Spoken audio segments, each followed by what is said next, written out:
ঠিক নয়, এটা পুরনো একটা কেস, খুব গুরুত্বপূর্ণ ভালো কেস একটা। হোমিওপ্যাথিতে কীভাবে প্রেশার কন্ট্রোল হয়, একবারের ওষুধে কতটা প্রেশার কমে যায় সেটাই আপনাদেরকে দেখানোর জন্য ভিডিওটা আমার করা।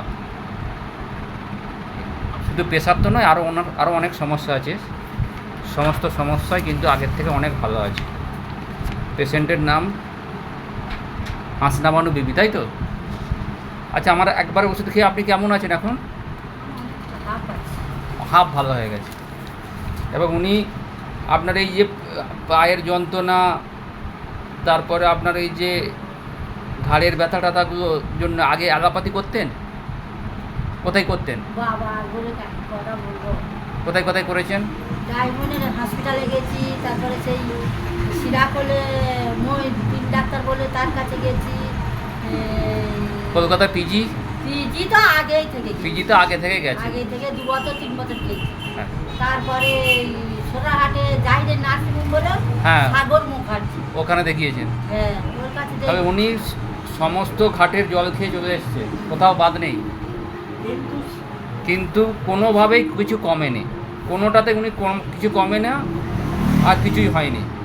আজকে যখন পেশেন্ট আমার কাছে এসছে, উনি একটা পরিষ্কার একটা মেডিসিনের সিমটম নিয়ে আমাকে এসে বলছে, ডাক্তারবাবু আমি প্রেসক্রিপশানটা আনতে ভুলে গেছি, আর কোথায় কী রাখে আমি সব ভুলে যাই, একটুও মনে থাকে না, তাই তো? সব কী হয়?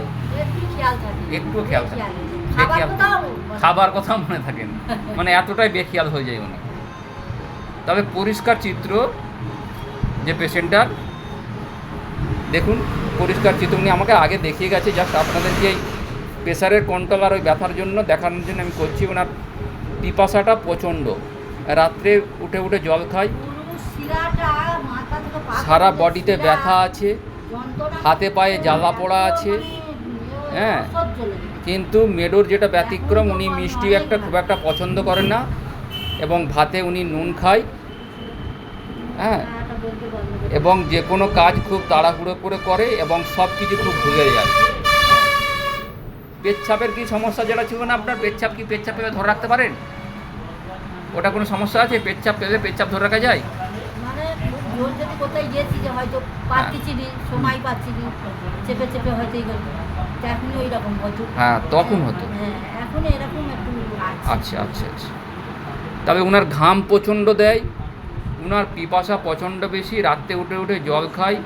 হ্যাঁ, আমি এখনও খাই। পেশেন্ট বলে আমি এখনও রাত্রে উঠে উঠে জল খাই, হ্যাঁ, দুবার একবার যখনই বাইরে বেরোবো পেচ্ছাপ করবো তখন জল খাবো। ওনার গরম প্রচণ্ড, শরীরে গরম বেশি, গরম খুব বেশি লাগে। মনে হয় যদি অতিরিক্ত গরম হয় না, তখন আমার মনে হয় যে গা আমার গোটা ঝাল বাটার মতো হচ্ছে।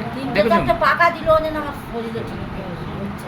তাহলে পেশেন্ট কত সুন্দর একটা মেডিসিনের সিমটম দেয়, তারপরে আমরা 4টে ওষুধ, 5টা ওষুধ, 6টা ওষুধ, মাদার টিনচার, বায়োকেমিক, কত রকমের প্রেসক্রিপশান করি, কিন্তু একটা প্রেসক্রিপশান, এক ওষুধেই পেশেন্ট 50% পুরো সেরে গেছে।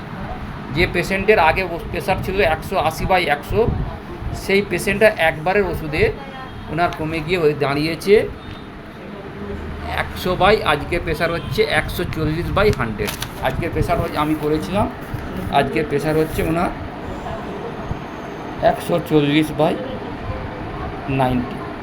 কতটা প্রেশার কন্ট্রোল হয়েছে একবারেই হোমিওপ্যাথি ওষুধে। তাহলে আমাদের প্রেশারের ট্যাবলেট ওনাকে খেতে হবে না, ওনাকে বাতের ব্যথার জন্য কোনো পেন কিলার খেতে হবে না, একবারের ওষুধে হোমিওপ্যাথি খেয়ে উনি অনেকটা ভালো। এখন তাহলে আপনি অনেক ভালো আছেন, ঠিক আছে। তাহলে বন্ধুরা দেখেছেন হোমিওপ্যাথি জাদু, হোমিওপ্যাথি কী করতে পারে। Single prescription, totality of symptom, one and only medicine medorrhinum, একটা পেশেন্টের কী ভেলকি দেখাতে পারে আপনাদেরকে দেখিয়ে দিলাম। হোমিওপ্যাথি কী করতে পারে সমস্ত জনগণকে সচেতন করছি। হোমিওপ্যাথি শুধুমাত্র রোগকে কমায় না, রোগকে সারায়। অ্যালোপ্যাথি কী করে, রোগকে বাড়ায় কমায়, কিন্তু রোগকে সারাতে পারে না। আর অনেক অর্বাচীন লোকেরা অ্যালোপ্যাথির নামে, হোমিওপ্যাথির নামে নাক ছিটকায় যে হোমিওপ্যাথি একটা কোনো সিস্টেম না, হোমিওপ্যাথি রোগ সারে কিনা, কিন্তু না, হোমিওপ্যাথি অনেক বড় রোগ সারতে পারে, প্রেশার সারতে পারে, সুগার সারতে পারে, বাত সারতে পারে, সবই সেরে যায়। এতে কিন্তু কমে না, এতে সারে। এটাই হচ্ছে অ্যালোপ্যাথির থেকে হোমিওপ্যাথি সিস্টেম। আমরা যদি কন্টিনিউ আমাদের ভারতবর্ষ কেন অল ওভার পৃথিবীতে যদি এইভাবে অ্যালোপ্যাথি জায়গায় হোমিওপ্যাথি ডাক্তার নতুন নতুন তৈরি হয়, আস্তে আস্তে অ্যালোপ্যাথির সিস্টেমটা নষ্ট পর্যন্ত হয়ে যেতে পারে। হোমিওপ্যাথি এতটা ক্ষমতা আছে।